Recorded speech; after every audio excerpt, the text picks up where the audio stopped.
So, this is Scarlet Nexus's first post-launch DLC. It's an $8 package containing 10 Bond episodes and 8 costumes. So, is this DLC as good as it sounds, or is it a soulless cash grab that sounds a bit too good to be true? Hey guys, I'm Tiller, and this is my review and analysis, I suppose, of the Scarlet Nexus DLC pack, the Bond Enhancement Pack 1.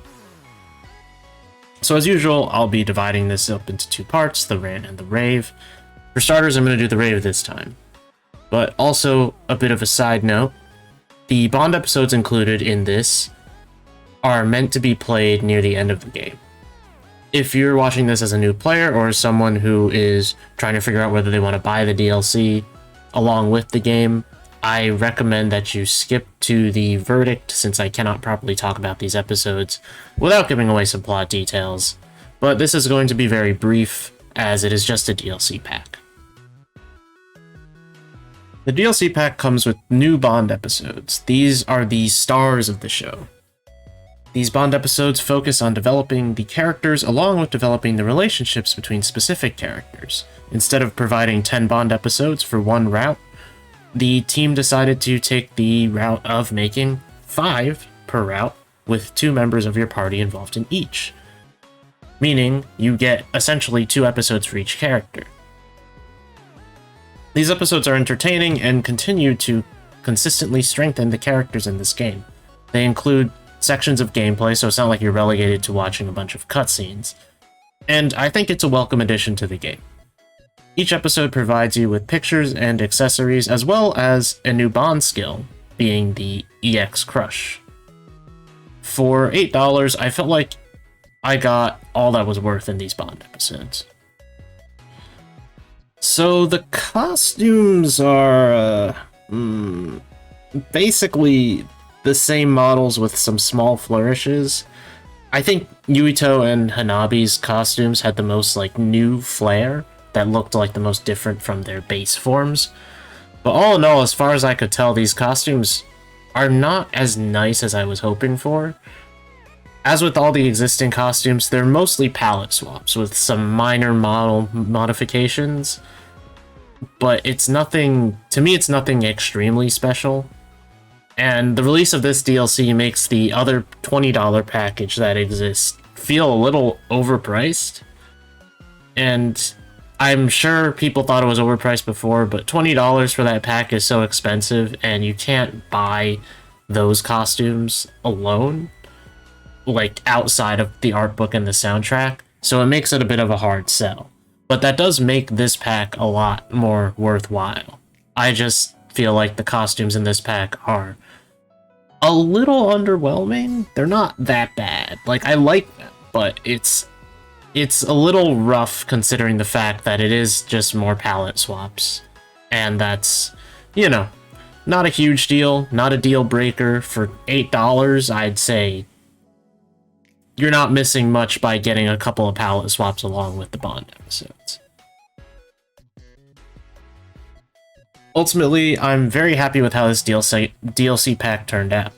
It feels like an incredibly good value, adding about 3 hours of gameplay time into the game that focuses on character development. The costumes are a little bit lackluster, but I feel like the fact that this DLC already adds so much means that I can overlook the costumes, as they feel more like an added bonus on top of the existing Bond episodes. And the DLC, to me, is definitely worth it if you're a fan of the game and you want more from it, or specifically the characters. I think if you really want the costumes, then this DLC is worth picking up before pushing further into the game so you get the most use out of them. But if you're after more content, specifically, I recommend picking this up after you've truly decided that you want more.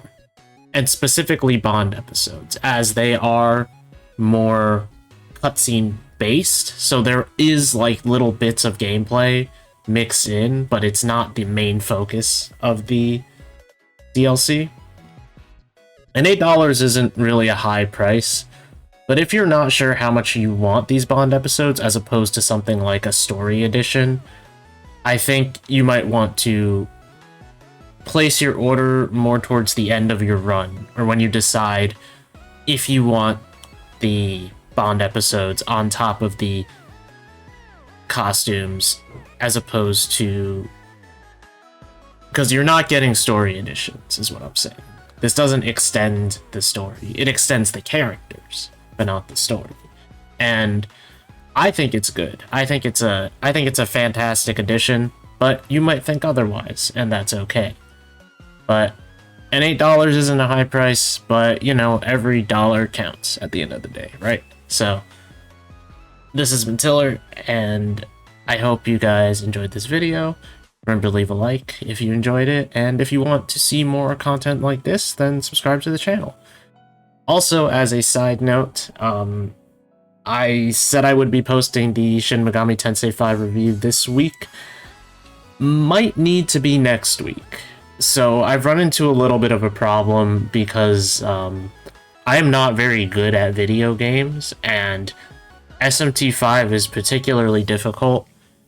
And I'm at like the tail end of the game, but I don't see a future where I actually finish this game on time with everything else that I have to do, because work is really ramping up right now. And I'm sorry to drone on in this video. It's not especially important because we're done with the review, so if you want to click off, you can click off. But in case anyone is wondering why this is going up before the SMT 5 review, work's piling up. I'm having trouble finishing the game in a week, and I'm stressed. So until next week, when hopefully I can get this review out, I hope this is enough to keep you focused. Thank you.